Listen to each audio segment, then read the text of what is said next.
A lot has happened in the 23 days so far of Trump's second presidency, but it's all been equal parts very alarming and very, very dumb. And both of those aspects have been on full display this week. For example, our president has a serious obsession with forcing Denmark to sell Greenland to us, which is alarming because it's one of several ways that he is alienating allies of the U.S. unnecessarily. Yeah. And it's dumb because it's Greenland. And pushing things even further into the realm of dumb, we've got congressional Republicans who never pass up an opportunity to make things even dumber than they already are. Here's NPR. On Tuesday, Representative Buddy Carter of Georgia introduced a bill that would authorize Trump to enter into negotiations with Denmark to acquire Greenland and, if successful, rename it to Red, White, and Blueland. You've got to be kidding me. Any reference in a law, map, regulation, document, paper, or other record of the United States to Greenland shall be deemed to be a reference to Red, White, and Blueland, it reads. I couldn't believe there could be a worse transition for names than Twitter to X, but this guy has proven me wrong. Also, besmirching the honorable name of Jimmy Carter from Georgia, being a Buddy Carter from Georgia. Get out. We have enough Carters there. You're not my buddy, buddy. It continues, the bill directs the Secretary of the Interior to oversee its implementation on federal documents through the Board of Geographic Names, which is effectively how Trump renamed the Gulf of Mexico to the Gulf of America. America is back and will soon be bigger than ever with the addition of Red, White, and Blueland, Carter said in a statement.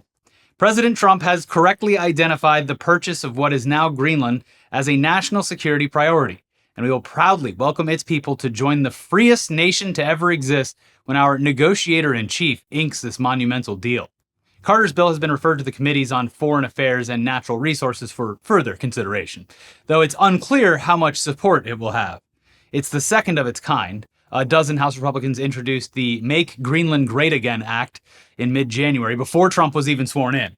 But no, that one didn't have enough sparkle on it.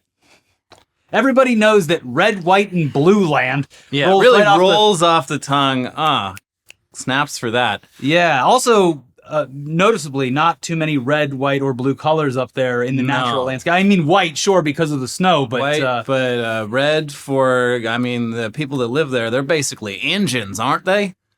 Commies, actually. They're so far north. They're engines. They're basically like the engines we have here. So that's where the red comes from. Mm-hmm. And the blue is, it's surrounded by water. Yeah, that's right. And it looks like one of those Astropops. Red, White, and Blueland. Gonna have to use a smaller font on all the maps and globes because it's a long name, but it's a good name. Better than the old name. And you know what? The people there are gonna love it. Yeah. The Gulf of America thing really...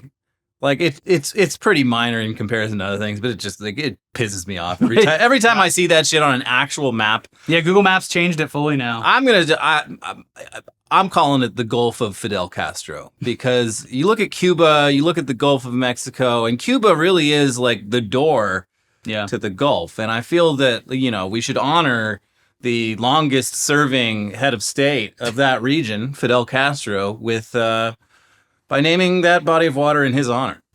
Well, you'll have to get Sundar Pichai on the phone to make this dream a reality, just like Trump did. So as long as you're able to work those, it's only fair. Those people. So anyway, aside from his obsessions with buying Greenland and starting disastrous trade wars with all of our closest international trade partners, Trump very much seems to be happy to hand over the reins of actually running the country to other people. And by other people, I of course mean Elon Musk and his lost boys. When the whole President Musk meme started late last year, there was certainly a massive grain of truth to it, but we figured once Trump was actually in office, he'd be keeping Elon on a tight leash, if nothing else than to avoid being seen as the beta and to maintain his image as the one who's actually in charge. Yeah. But more and more, it seems that as fragile as Trump's ego is, he's also so old and lazy at this point that he's fine with looking like the Virgin in the Chad versus Virgin memes. And this was fully on display in a truly bizarre Oval Office press conference Tuesday, during which the literal president spent a half an hour just quietly slouched at his desk while the world's richest man, along with his human shield/son, stood behind the resolute desk and answered questions about what's going on with the federal government. An odd scene that should worry most Americans, but for some reason isn't. It's very strange, very strange. But on a purely visual level, the message here was clear. This unelected, fidgety, sleep-deprived drug addict is running the show. And he has the president so cucked that he just has to sit there in the president's cuck chair and watch it. Every Oval Office got the cuck chair. Yeah. This time it's behind the desk. Sit there and watch a 4-year-old just pick his nose. Yeah. The president's official, formal place of business, rubbing boogers all over the desk. Yeah. Disgusting. Now, it's unclear if anyone other than the sitting president has ever held court like this in the Oval Office, especially dressed like that, with his trucker hat on and his goth, dark MAGA hat thing. And his snot-nosed kid running around, constantly interrupting. This is a place of business, sir. Yeah, what is this, Chili's? But it seems unlikely. Yes, get him some crayons and a little sheet of paper. But beyond the very clear visual metaphor of it all, this was one of the rare occasions where Elon Musk has had to explain live and in person just what the hell he's doing to the country. And in typical Elon Musk fashion, it was all mumbles and lies. It was very hard to watch because he's an awkward person. Mumbles, lies, and gesticulations. A lot of stuff with the hands. Yeah, he doesn't know what to do with it. A lot of rubbing his face, rubbing his hands together. He does the power stance for a while, and then he kind of changes it up. It's just awkward to watch. I dare I say he seems a bit strung out. Yeah, maybe. Here's the New York Times.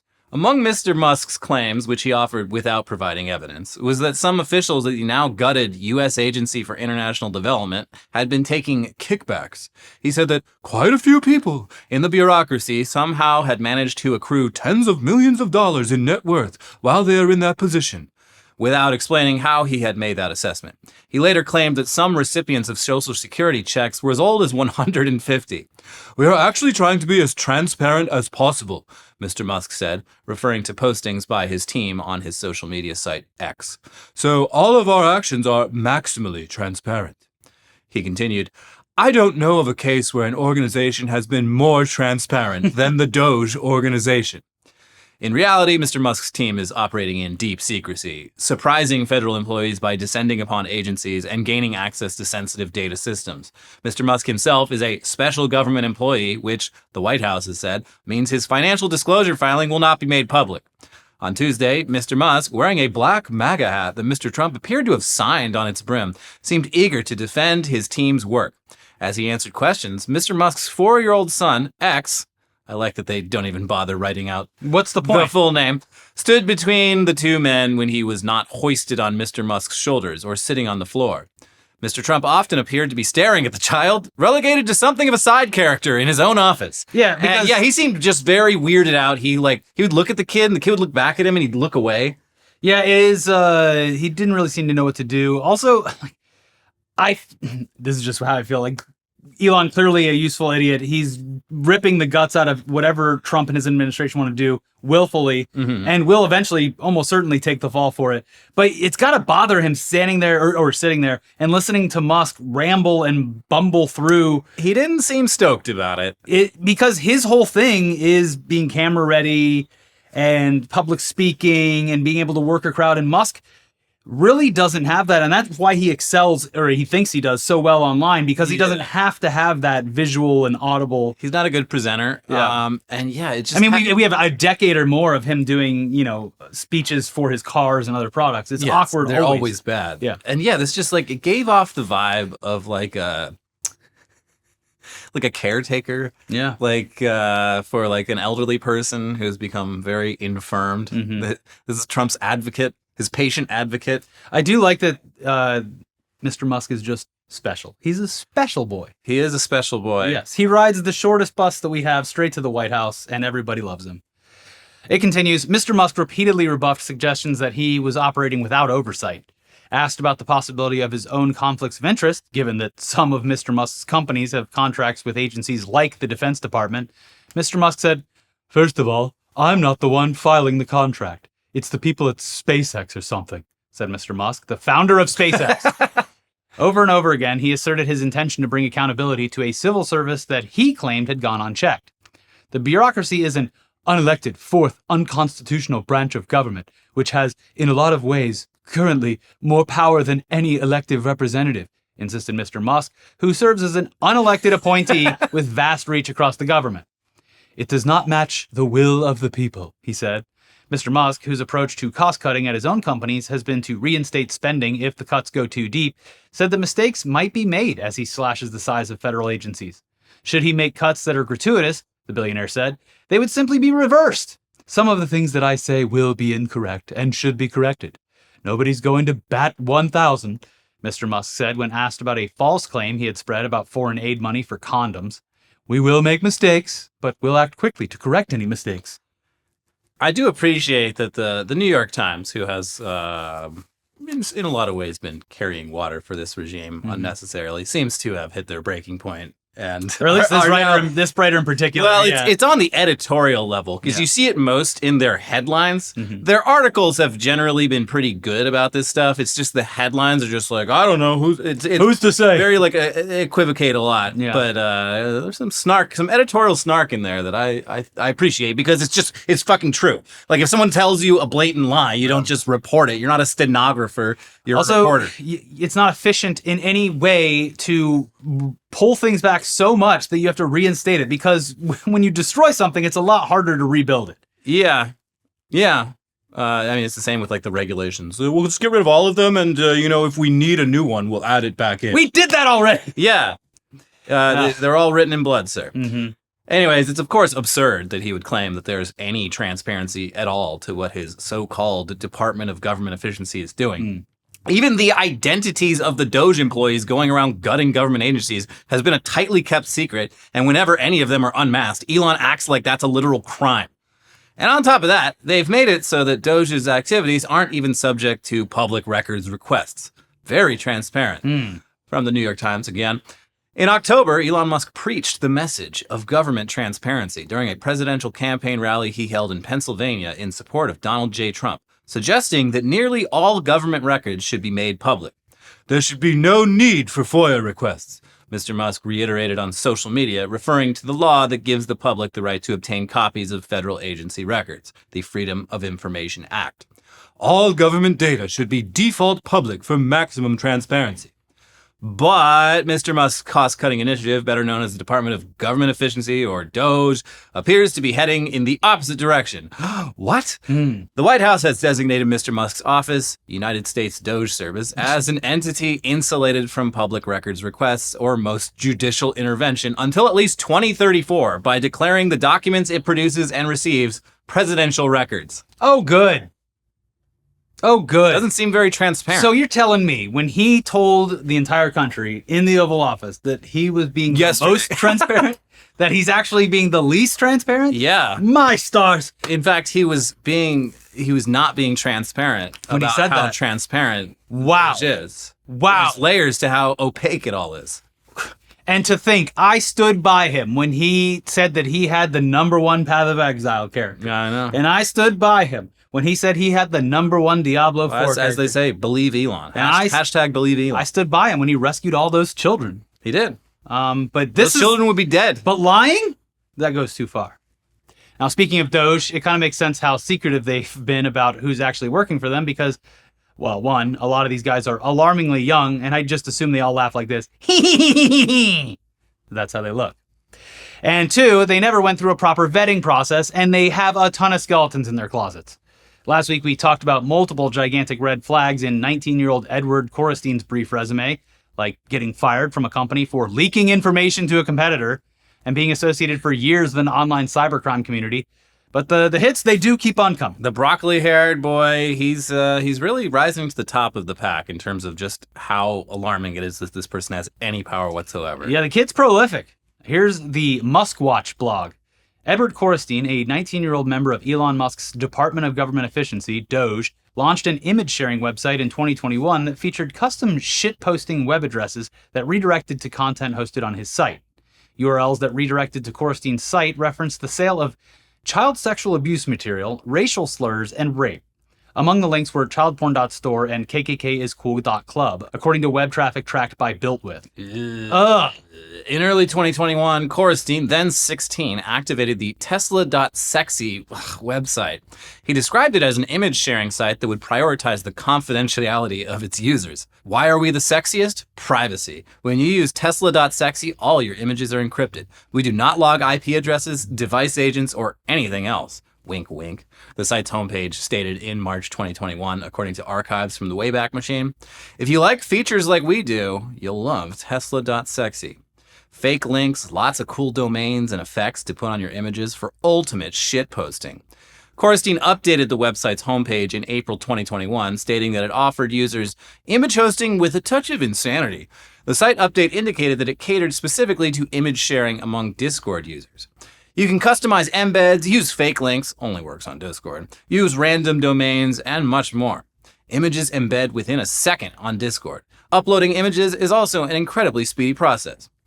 Again, Coristine emphasized that Tesla.sexy would protect the identities of users who use the site to share images. Images are encrypted at rest and in transit, the site stated. An analysis of URL traffic to Tesla.sexy between April 2021 and September 2021 shows that numerous noxious URLs redirected to Coristine's site, including childrensex.party, childporn.store, kkkscool.club, nword.rentals, nwordsex.download, owns-a-slave.shop, rapingwomen.club, ketamine-rape.date, rape business, and rapes.woe.men. Jesus fucking Christ. Internet archives of the URLs show they redirected traffic to Tesla.sexy, but any content they may have linked to has disappeared. Okay, so like bare minimum in his defense, he didn't make the URL, just hosted it. He hosted the content that those URLs led to on a platform that he explicitly marketed as a safe haven for that kind of content. So actually, yeah, no, that is bad. Yeah, it's weird how all of those things that he marketed this website as are exactly what someone would look for in a platform if they were posting CSAM material and, anything that could get them in trouble legally or with their job. But it's okay because he has a deep fry machine that deep fries all the memes on his sexy website. Pretty cool, huh? So that's one of the guys currently taking a machete to the U.S. federal government and just rummaging around in its guts. Anyways, we wish this wasn't one of those episodes that's just 90% Elon Musk news, but he really is the main character of at least the United States. And by extension, the world. And obviously, our government. He's the main character of our government. He's also a businessman who owns a bunch of companies, and one of the dumber subplots of the past few days was his weird offer to purchase OpenAI, the makers of ChatGPT. So here's fortune.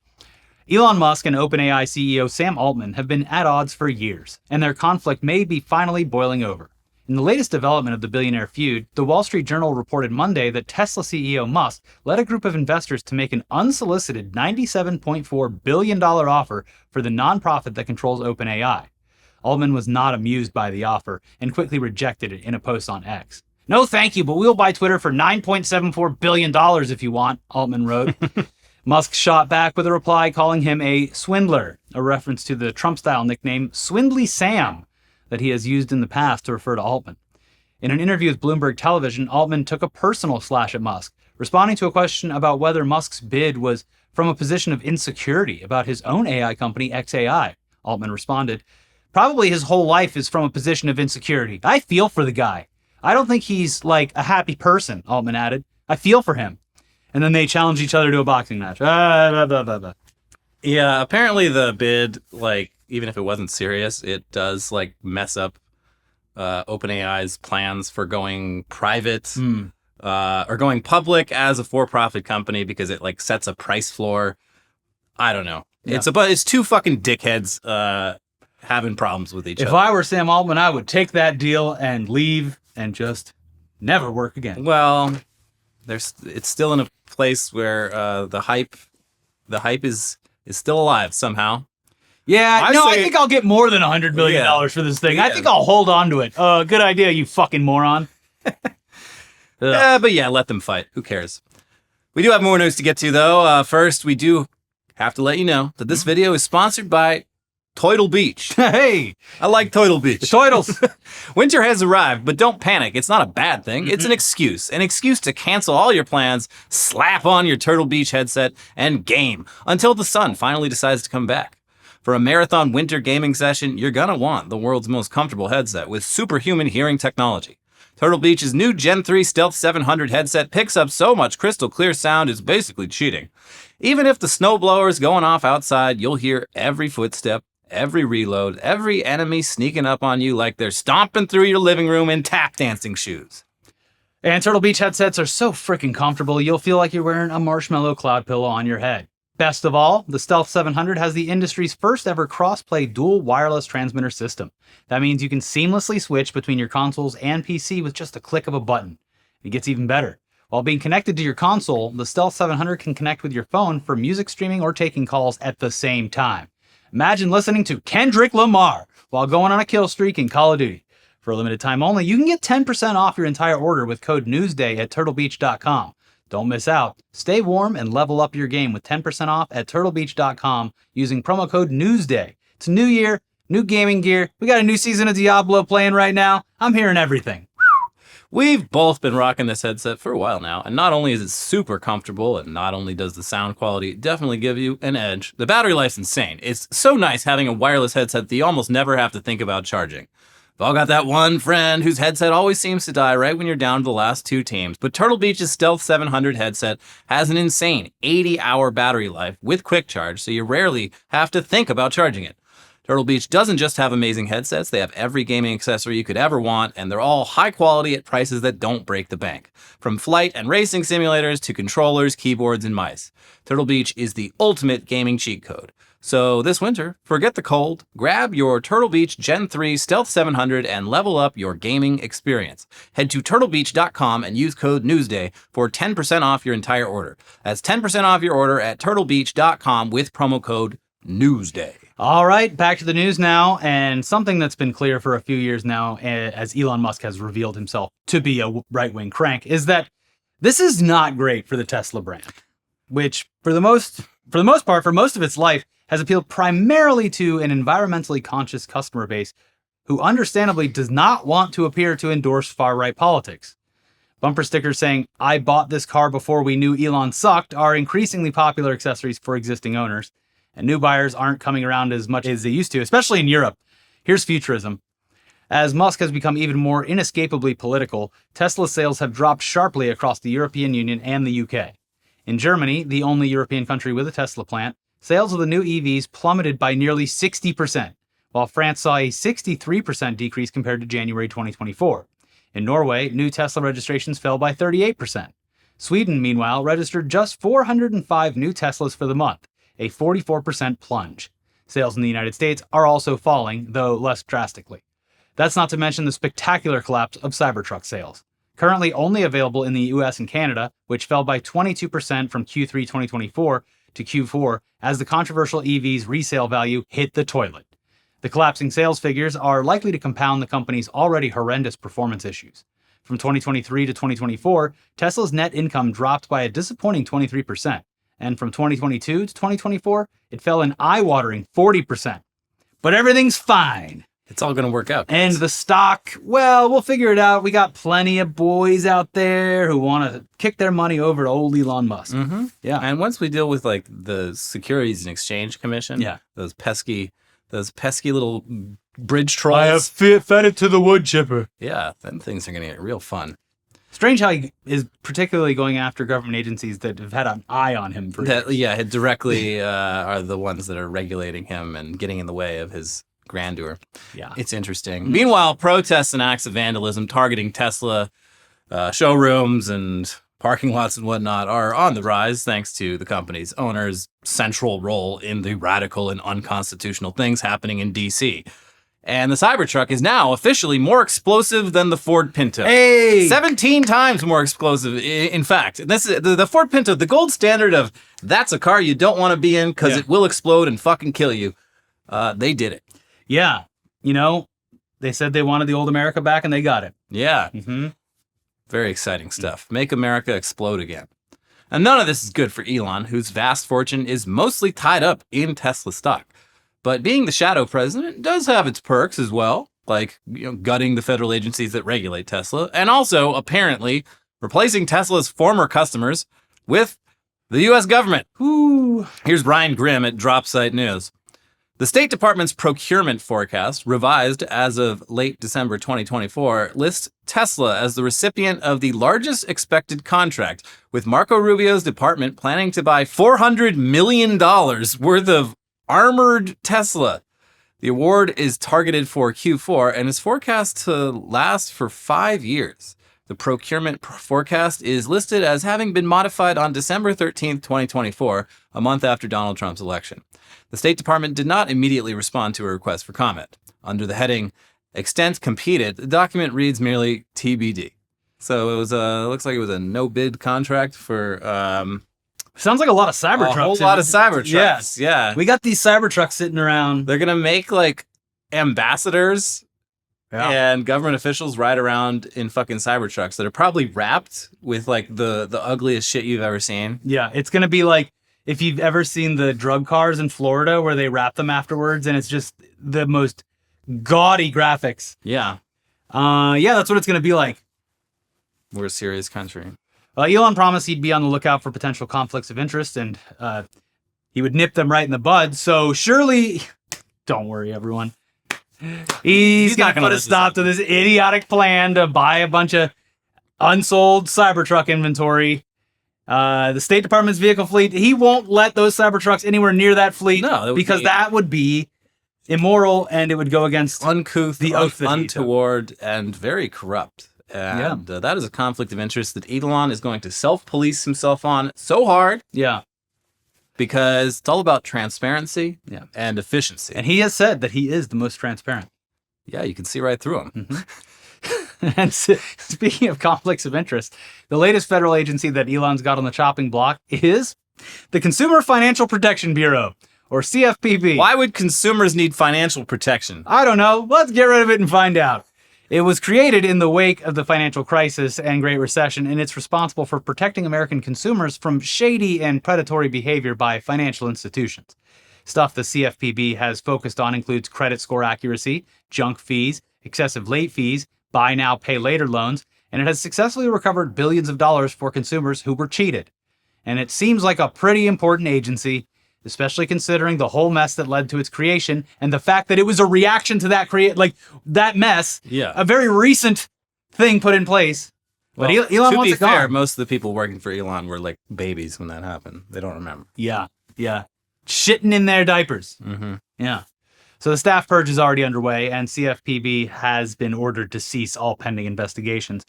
And like with every other agency he has targeted, personal enrichment and grievances seem to be at the heart of it.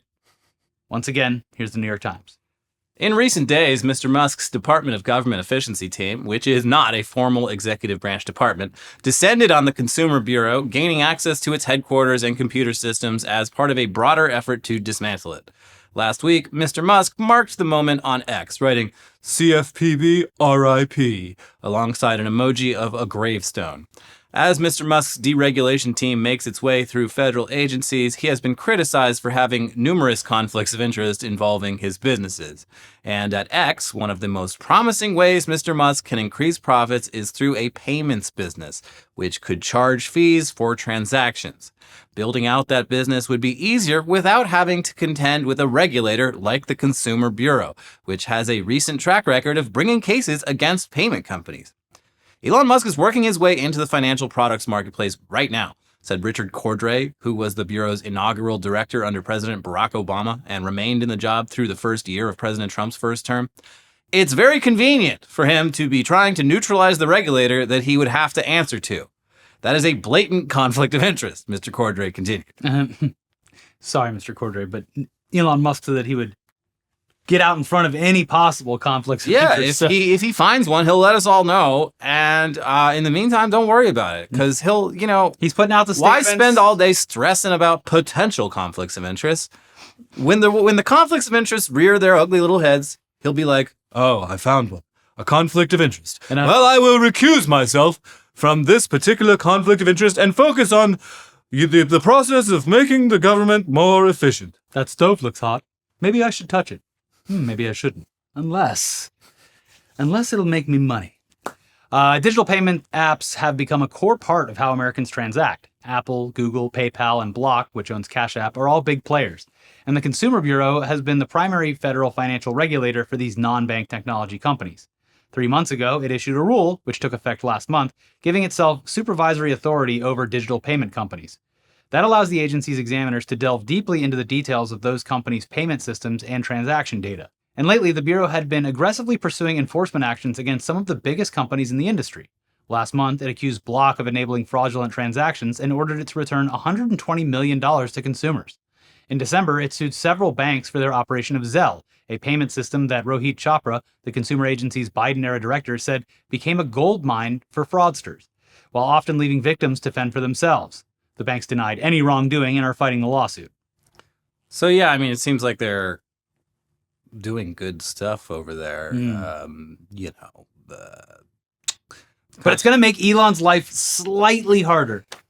I mean, anyone who uses X for their money, when that inevitably happens, is an idiot and deserves to be ripped off. But it's unfortunate I just hope that there's the- not enough people that use X for their financial banking that could cause bigger problems. Or how about this? Once we've gotten rid of the U.S. Treasury, we just pay all of the remaining federal employees with their X wallets. Yeah. We send the money through X. And Fort Knox costs too much money to operate. not the U.S. dollar. We'll send Dogecoin because we're Doge. Get it? Yeah. I mean, I wouldn't put it past them. Yeah, I wouldn't either. Ugh. So yeah, the only efficiency being pursued here is removing any and all roadblocks to Elon Musk getting even richer, at the expense of everyone else getting ripped off by financial institutions in ways that we already fucking solved. Yeah. It's blatantly corrupt, and it's happening right in front of us. And we just gotta sit there and watch. We're all in the cuck chair. Yeah. We're sitting right there next to the president. Right next to the president in the world's biggest cuck chair. Yep. But moving on to a bit of non-Elon specific political news, the fascism alarms are blaring just as loudly and brightly as the corruption alarms. And here's the Washington Post with some specifics on how that's playing out. Candidates for top national security positions in the Trump administration have faced questions that appear designed to determine whether they have embraced the president's false claims about the outcome of the 2020 election and its aftermath, according to people familiar with cases of such screening.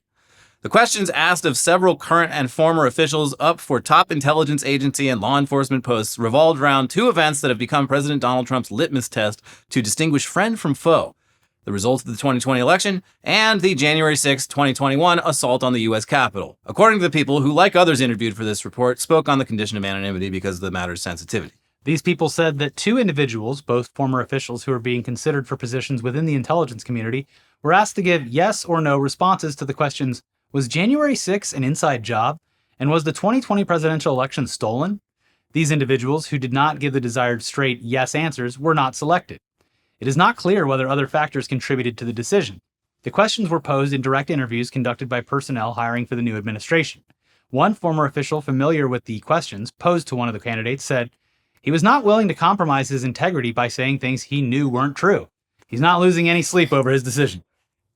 Yeah, I mean, I feel like, yeah, if you're not a total sycophant, you're just going to be like, all right, well, I guess... Gotta lean back on the truth on this one. Yeah, I guess I'm going to stay in the private sector because this is fucked. But yeah, this is going to lead to a bunch of huge law enforcement agencies being staffed by total sycophants. Well, yeah, that's the goal. So. Yeah, that is what they're trying to do, and it's happening. Uh-huh. And we're all just sitting here in luckily, a gigantic cuck chair, getting cucked. Luckily, all of our local police departments, down to the most rural cities in our country, haven't had ballooning budgets over the past 30 to 40 years, making it damn near impossible for anyone to fight back. I saw this right before we came in today, but apparently I think it's the Army. It's either the Army or another branch or just the entire DOD, but they're just like, yeah, so we saw the whole like transgender thing you signed, and like, we're not going to do that. We're just going to keep doing what we're doing, which I'm sure will lead to Pete Hegseth, and it'll lead to problems. But it is nice to see like the military in particular, not just taking this shit lying down. Other news. I mean, we might get into it tomorrow on News Dump or whatever, but Trump is ending the war in Ukraine, just like he ended the war between Israel and Palestine by giving the countries that are friendly to him exactly what they want. Yeah. Other people, they get nothing. They're They're like, Ukraine, we got a great deal for you. You give up all these. You give up to territories. everything that he wanted, and then the war ends. Yeah, and you can both say you won. Anyways, we have 2 episodes for you. Our audio got messed up on the Super Bowl episode. Sorry about that. We forgot to record it, and we had to do it off the camera, but we were able to salvage it instead of deleting it, so that was good. So you can watch that if you want. And also, actually, a nice precursor for that episode is the Weekly Weird News that leads into it, because it's filled with Kanye losing his fucking... Yeah, a lot of Kanye news in both those episodes. But please like the video, even if you didn't. Leave a comment. Yeah. Even if you're not feeling very talkative. And subscribe and ring that bell and all that good stuff. We'll see you soon with more news. Bye-bye. Bye.